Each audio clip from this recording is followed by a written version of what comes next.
How would you like a 15% discount to my daily email, the stack of stuff, the show notes, discounts to the conference, all of that? All you need to do is text the word show to 33777. You'll get the annual subscription with a 15% discount to my daily email. You'll get the stack of stuff, the links to the show notes, discounts to the conference, and so much more. All you have to do is text the word show, SHOW, to 33777. Text show to 33777.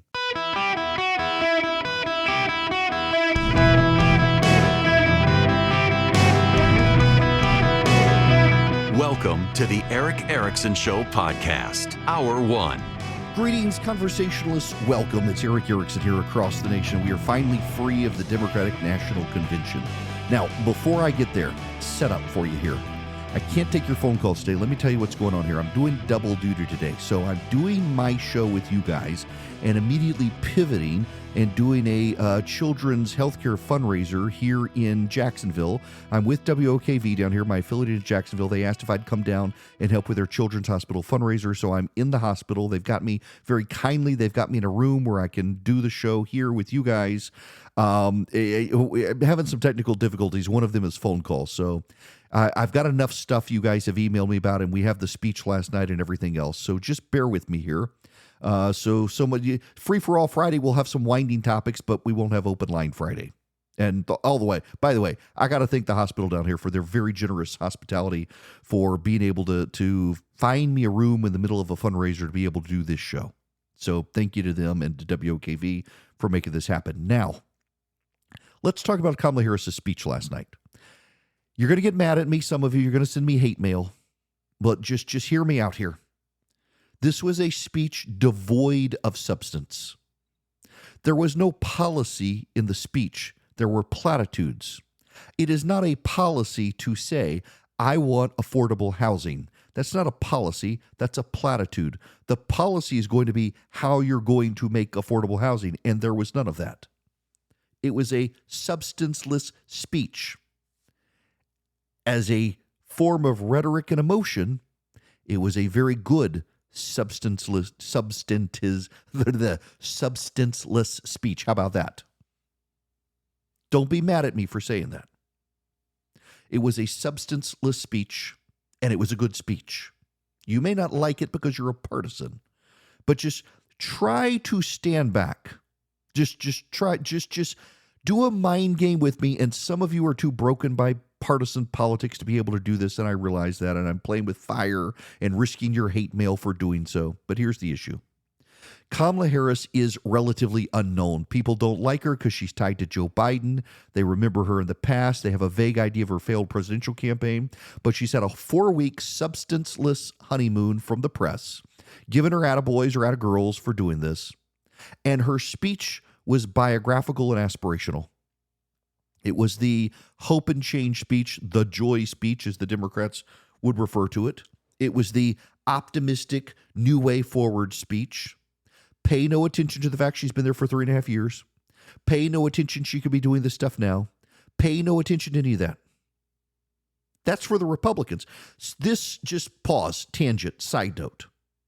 One of the attacks that Jake Tapper and Dana Bash got at the CNN debate was that they did not fact-check Donald Trump throughout that. He said a lot of stuff that wasn't true. They should have fact-checked him. Wah, wah, wah, wah.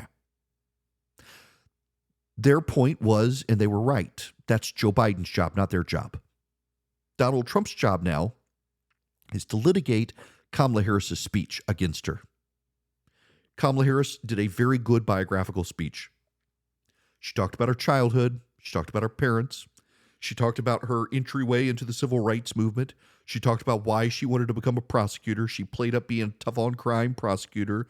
She played up women's issues. She played up getting into prosecution in part because of her friend who was sexually abused as a child. The friend was there last night. And then she talked about her hopes and aspirations for the country. And then she went after Donald Trump, and she went after the things that people are already bothered about by Donald Trump. Now, let's go on another tangent. In 2020, the diagnosis about Kamala Harris and why she lost was because she was so focused on the daily fights on Twitter. and her campaign became consumed with whatever was hot on Twitter. It was notable to me last night that Kamala Harris and her attacks on Donald Trump were not the Twitter attacks on Donald Trump. Barack Obama got in the little hands, maybe little male reproductive organ jokes. Bill Clinton got in the age jokes. Kamala Harris just contrasted the age. And her critiques of Donald Trump were the things that if you were to poll test and focus group what bothers people about Donald Trump in the real world, not Twitter, it was those. Donald Trump's statements about Kim Jong-un and Vladimir Putin. January 6th and how Donald Trump conducted himself on January 6th. Donald Trump seeming to be in it for himself and we're all expendable. Y'all, remember, you may love Donald Trump, but a lot of people don't. And you got to persuade those people to vote for you so they don't vote for Harris. And what Harris was doing was taking the critiques those people have that have clearly been focus grouped by people who aren't on Twitter, and she went after those critiques of Donald Trump. That was a very smart thing for her to do. Whether you like the speech or not, it was very smart of her to do. In terms of it being a speech, it was a good speech as a matter of rhetoric. In terms of a speech telling you what she was actually going to do, there was no there. And she exposed herself on a front that Donald Trump can exploit, which is that she is a career politician. She has never worked. She talked about when she was in the courtroom that she started with I represent the people, and she's been representing the people ever since. Yes, she's a career politician. Donald Trump is not. That is exploitable by Donald Trump and J.D. Vance, that Walz and Harris, a career politician, she opened herself up for a legitimate attack on that front, and the Republicans need to exploit it. She came across as aggressively pro-America. This is a very patriotic convention. They surrounded her with flags. She had a flag lapel pin on. They chanted USA, USA, USA. You would have thought you were at a Republican convention. But it was by design. It was by design, you see, because they want to make Donald Trump and the Republicans about Trump. Not about the country, not about even the Republican Party, but about Trump. It's a cult of personality. Harris has played it up as, we're the party of America, they're the party of Trump. For some independent voters, that's going to be persuasive. Her willingness to not dive into substantive policy issues was a way to hold the Democratic Party together.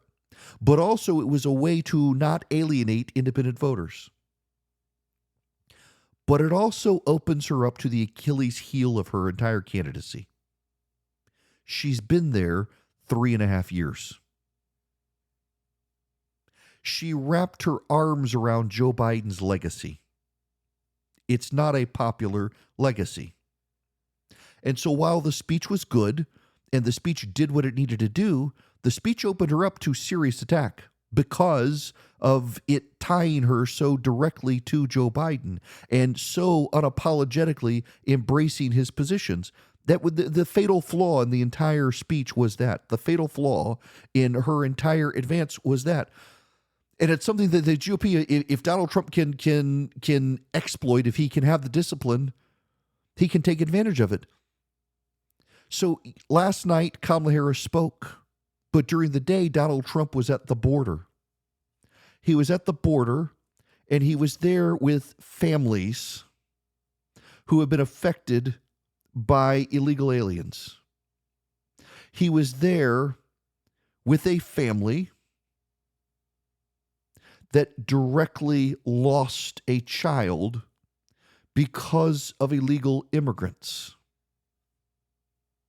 And that, my friends, is a very powerful moment. It's a very powerful statement from Trump. And Harris tried to define herself as tough on the border and for families. And when you have her as the border czar, and you have Donald Trump trotting out the families of the victims of illegal immigrants, it's a powerful contrast to everything she said on stage. Remember, there was no substance. There were platitudes, not policies. There were no steps, no plans, no 5-point plans, no 10-point plans. So ultimately, as a matter of defining her positions, it failed. It defined her popularly. It made her come across as likable, but it left her open to attack on her policy vision. And if the Republicans were smart, they wouldn't try to have a vibe election. They would try to have a substance election. They would try to have an election that's based on the border. They would try to have an election that's based on the economy. Harris says repeatedly, with a straight face, that she's going to bring down the price of groceries. Notice she doesn't say gas. She's going to bring down the price of groceries. She's going to make life more affordable for people. She's had the opportunity. She hasn't executed. She's had 3.5 years. She hasn't been able to do it. She's had 3.5 years, and she's saying she wants to do these things. Why not now? It was a better speech than Donald Trump's speech at his convention. His speech started off strong, and then it meandered and became rambling and went so long, people turned it off. He lacked the discipline to do what he needed to do.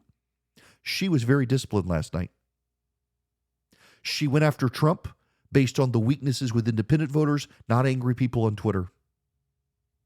She painted herself in a very positive light with a biographical speech that put her in the best favorable light possible. She came across as relatable with her family story. Proud daughter of immigrants, she told her family story, how she became an American, how she grew up. It worked as a matter of emotion. And a lot of independent voters are emotional people, and they want to have an emotional connection. And she played to that. Don't dismiss that. This is going to be a tougher fight than some of you think. You may not like her, but she's doing everything she can, including avoiding controversial public policies, to be liked. And that's going to matter. And you're a fool to be dismissive of it.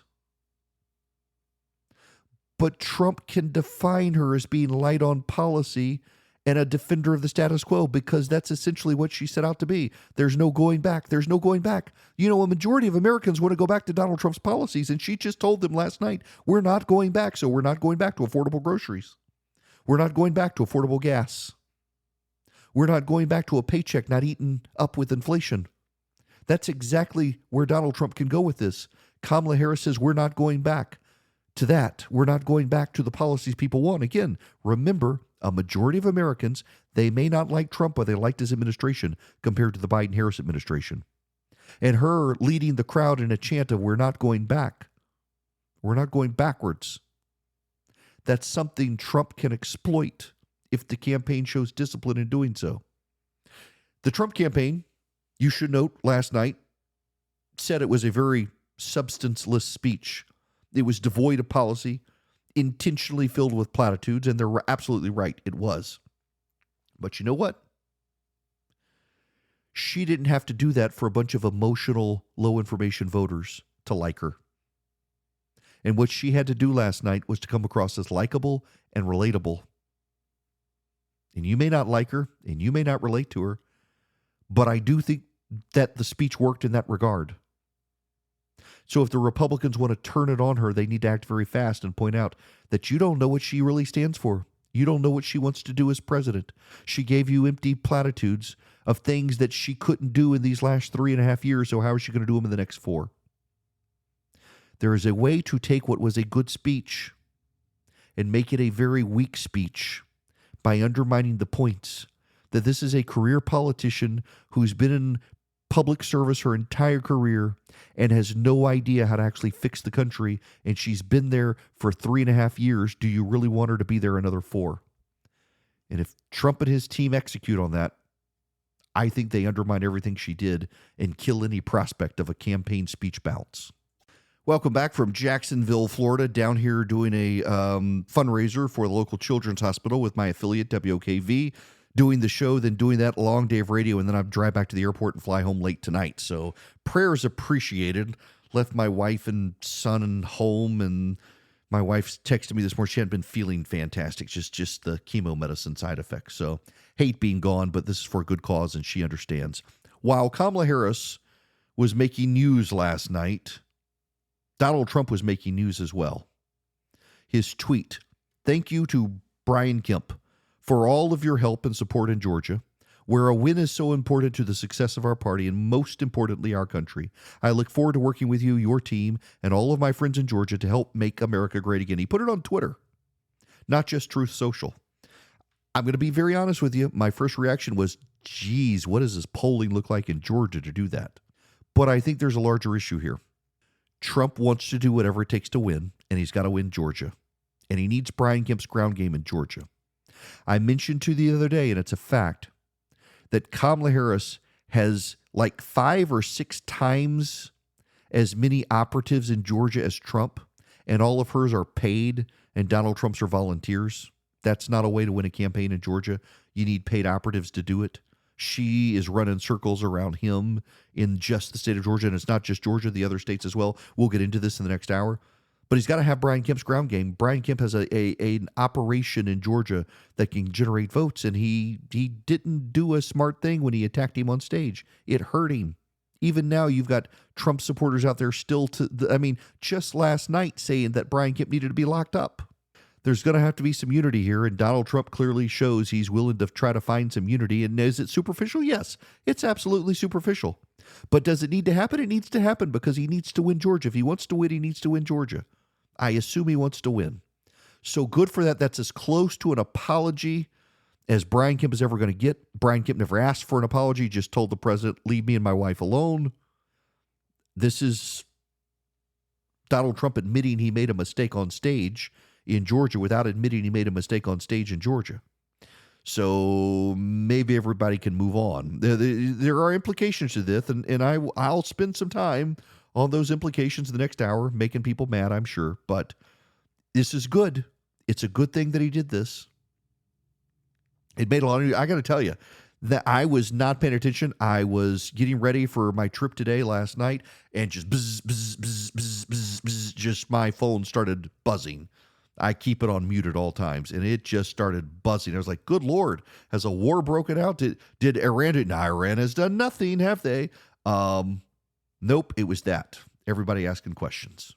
Now, you've got questions about Old Glory Bank. Let me tell you about Old Glory Bank. It is my bank. I have a checking account. I have a savings account with Old Glory Bank. I do direct deposit into my checking account. It's very easy. I have the no-fee checking. They have a higher-end checking account where you get more services and stuff. I don't really need it. So I have the no-fee checking and the no-fee savings. You can do car loans. You can do other loans. You can do mortgages with Old Glory Bank. They're a real bank. They're based in Oklahoma, and they have a great app. They've got a great debit card. And you're going to like them. And if you want a no-fee checking, no-fee savings account, they're by conservatives for conservatives. If you're a gun store, you really should use Old Glory Bank. Number one reason you should use Old Glory Bank if you're a gun retailer is you're not going to get canceled because they're pro-Second Amendment bank. They're started by conservatives for conservatives. Larry Elder, John Rich, Ben Carson, people like that. So if you want to use them, I highly recommend it. OldGloryBank.com. Member FDIC, equal housing lender. Terms and conditions apply. OldGloryBank.com. You can get set up with an account in less than 8 minutes. OldGloryBank.com. Greetings, conversationalists. Welcome. It's Eric Erickson here from Jacksonville, Florida. The Namor Children's Hospital fundraiser is today. I'm doing, 3 hours nationwide, and then I'm doing 3 hours helping a great cause, and then I fly home. So stamina. So I'm here at the hospital. It's a very nice facility, downtown Jacksonville, and can't take calls, unfortunately, given the setup, but I can be with you guys and go over last night and all the other news. In the second hour, I wanted to go on and do this in the second hour because so many of you have said, we're talking about the presidential race. What about the House and the Senate? So I'll get there. But I need to get something off my chest real quick before I move on to anything else. The Walsh family's son is a special needs kid. He doesn't just have ADHD.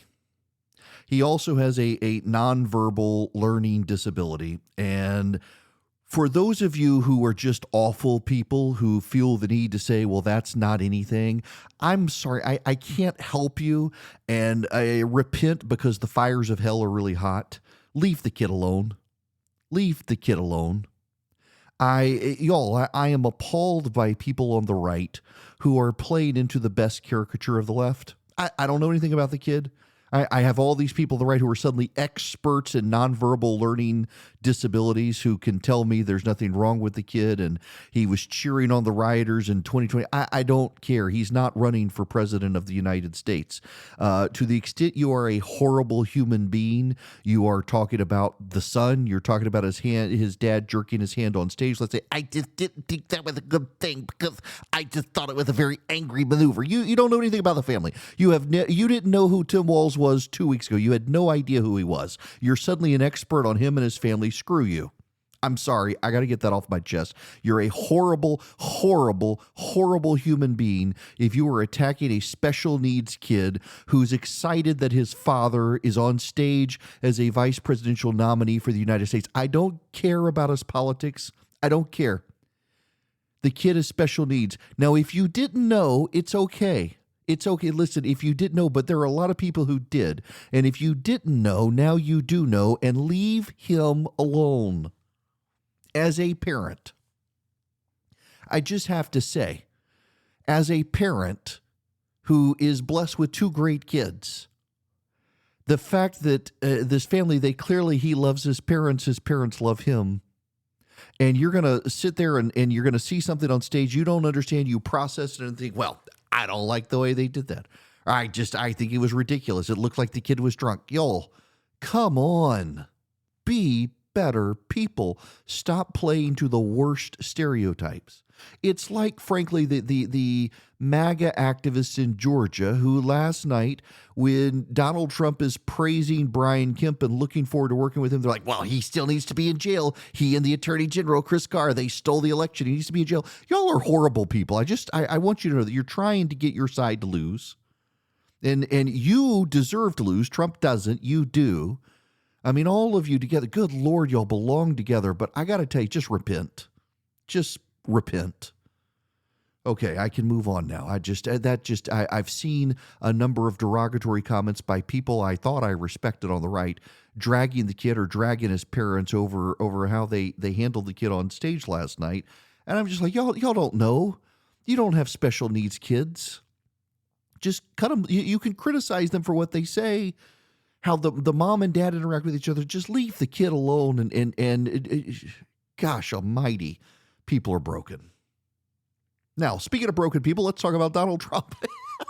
So he went on Fox last night after Harris's speech and started really going after the issues. And this is where the GOP needs to turn. Issues, issues, issues, issues.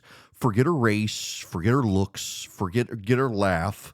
We can call her cackles, all in good fun, but y'all, it's time to focus on Kamala Harris's positions, because what the Democrats tried to do last night, as I said, is make her a blank slate. They want her to be an empty vessel. When Barack Obama ran for office, he could be an empty vessel because he was new to the national stage. He was an object of fixation. He hadn't been in the Senate long before he decided to run for the presidency. And so you could make him this empty vessel where everyone thought they knew him. Everyone had their own image of him. They poured their hopes and dreams and ambitions into him, he the empty vessel, and everyone saw him as they wanted. Kamala Harris is trying to do that. It was very clear last night with her biographical story, her immigrant parents, how she grew up, how she became a prosecutor. She wants people to connect to her on an emotional level. She does not want you to process that she's been in Washington as long as she has, and she's a career politician, and she's been the vice president for the last 3.5 years.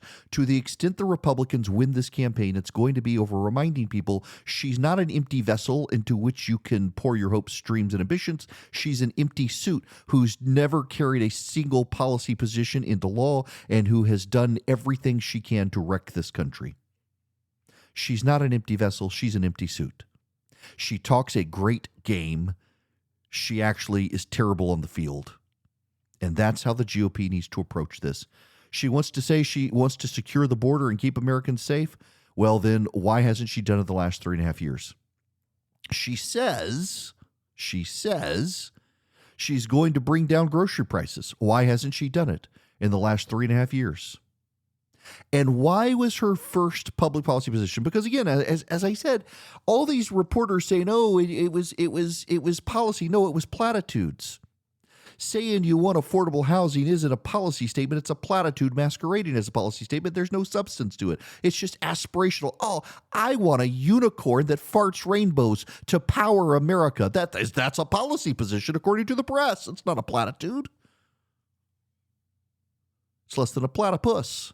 And yet they're going to give her some sort of credit for a policy. Her very first articulated policy position was Soviet-esque price control, something that's failed in every country it's tried. That should be the warning sign. And I don't think the Democrats appreciate enough, as much as they're now re-enthused about Kamala Harris, it's not independent voters who are driving up her polling. It's Democrats coming back home, and there are more of them than there are Republicans. So now there's this pool of independent voters, and all Donald Trump needs to do is remind them she's been there the last 3.5 years. This is still a referendum on Biden. She's his vice president. She could have intervened. She was the last one in the room before Afghanistan.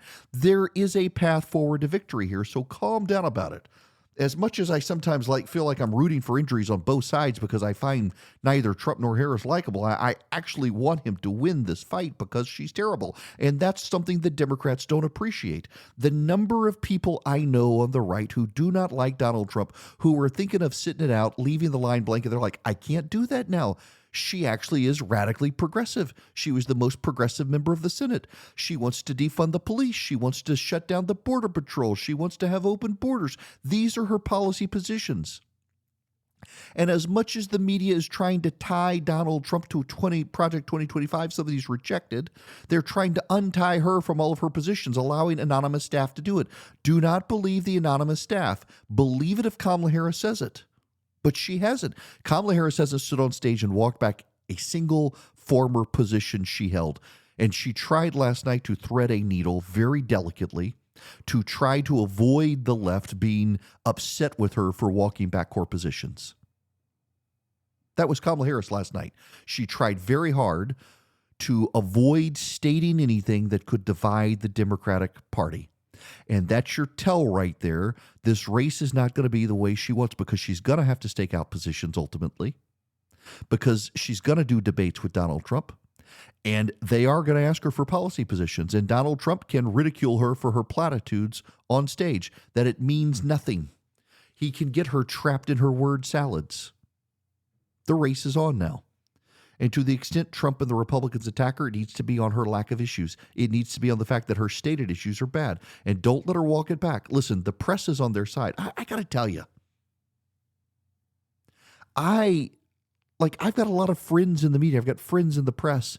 And I just hope collectively the press corps gets botulism or something. I'm rooting for injuries of these people. They're such partisans, and we've all known it. But, I mean, they've all woke up hungover this morning. They were celebrating so hard last night about Kamala Harris, openly rooting for her on social media, pretending in the press that they have no bias, and on Twitter showing it all. The Project 2025 stuff, the mendacity, the dishonesty. The Republicans have to be more disciplined. Remember, the media's always hated us. They've always been biased against us. They're more explicit and open about it now thanks to social media. But they've always been against us. This isn't anything from the past, and yet we've won. And we can win this. Trump can win this. Focus on who Harris is. Focus on her past positions. There is a path forward for the GOP on this in a way that I think works to Trump's advantage, because the media is going to work so hard to distance Harris from her past positions. As I've said before, you make the media a central player in the campaign. You rough the refs, attack the refs, discredit the refs, and in the process you discredit Harris. The same people who carried water for Joe Biden and tried to cover for him are the same people carrying water for and covering for Kamala Harris. Her lack of substance, her lack of policy depth, her lack of, dare I say the word, gravitas. The GOP has great opportunities here. Trump has great opportunities here. But we've got only slightly more than 70 days, and early voting starts in about a month now. Execution, execution, execution is key. Every minute matters. The ground game matters. We're going to talk about the ground game in the next hour. How to execute, how to implement. The ground game matters. The message matters. The messenger matters. Y'all know my feelings on Trump. But he is the messenger now, and he's got to execute.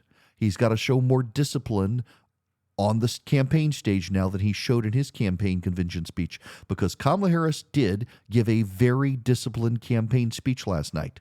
It was to the point.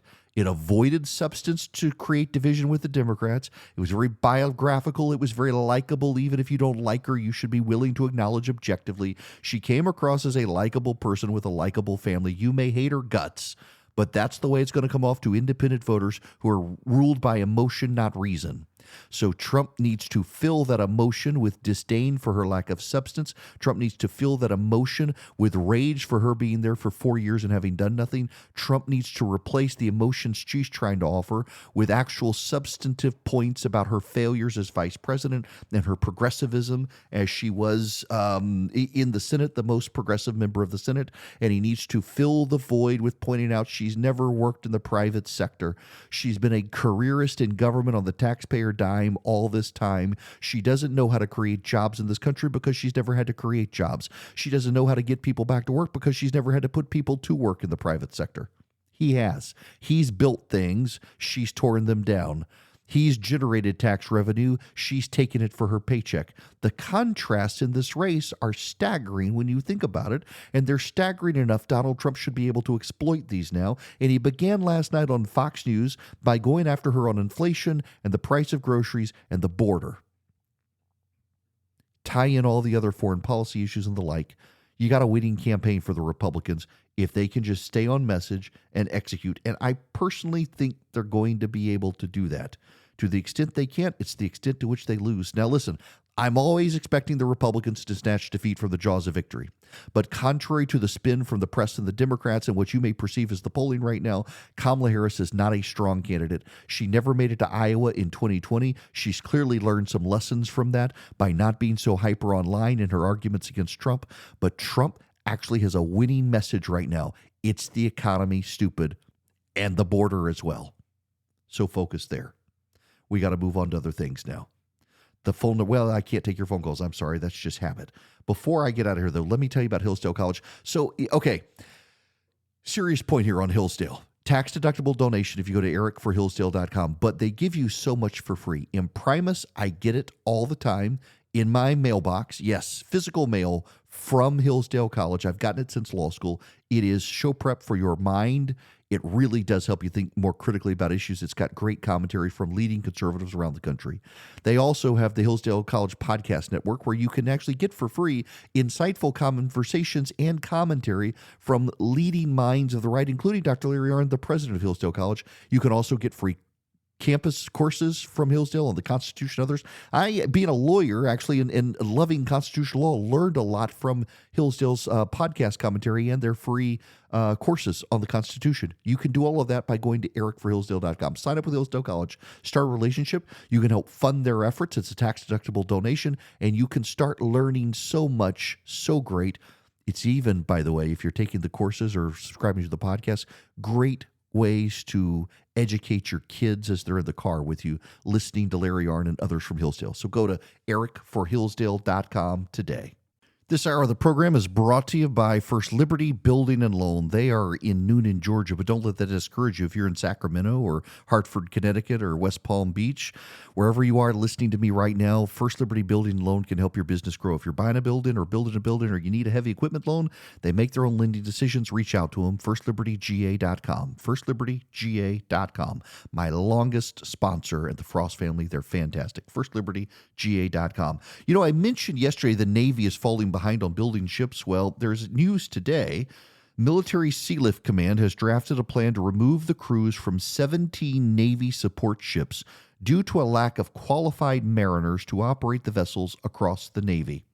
The Military Sealift Command Force Generation Reset identified 2 Lewis and Clark replenishment ships, 1 fleet oiler, a dozen Spearhead-class expeditionary fast transports, and 2 forward-deployed Navy expeditionary sea bases that would enter an extended maintenance period and have their crews retasked to other ships of the fleet. 3 people familiar with the plan told USNI News Thursday, based on the crew requirements of the platform, sidelining all the ships could reduce the civilian mariner demand by as many as 700 billets. That's not good. They're burning through people The military Sea Lift Command operates a fleet of logistics ships that refuel and resupply the Navy ships around the world, crewed by 5,500 civilians employed by the Navy. There is a shortage of staff who are trained. This is another warning sign about our military. So on my flight down to Jacksonville today, I sat next to a guy named AJ. AJ owns a company in Norfolk, Virginia that does refitting and repainting of ships, specializing with the military. He's got military contracts. And he was talking about the not just the manpower shortages, but the lack of the Navy's willingness to retrofit and rebuild existing ships. And part of the problem, he said, is that while the Biden administration, including Kamala Harris, says they've increased military spending, they've actually increased it at a rate less than inflation, so it amounts to a decrease. We don't have the money to do what we need to do to maintain our military, and things are falling apart. This is problematic given China, obviously, and problematic given world affairs right now. We're not prepared for the next conflict, and that conflict is coming. It's not going to be traditional, of course. I don't think we're going to have an air-land-sea war against China. It's going to be more cyber, it's going to be kinetic, but it's going to be drones and things like that, more likely than not. But we still need a Navy for force projection. We need submarines, we need ships, and things aren't going well for us right now. It should give us pause. And by the way, this is another issue to tie to Kamala Harris. This is another issue. The decline of our military under Joe Biden and Kamala Harris is ripe for campaigning against. It is ripe for Trump to point it out. It's something that needs to be done. We have such a compelling message against them. Now, when we come back, what about the House and the Senate? What about the ground game? How's all that shaping up? How's that looking? How do you do it? How do you execute it? I got thoughts. I used to do this for a living. It is something that the ground game in particular, it's something I used to do when I ran campaigns around the country. I know ground games. I know a good one when I see it, and I know a bad one when I see it. And, well, I think the right needs to make some real tweaks. I'll tell you what I know as well about our lack of manpower in the ground game, and even how you can get involved in doing it if you're interested. So let's break down the House, the Senate, and the ground game when we come back.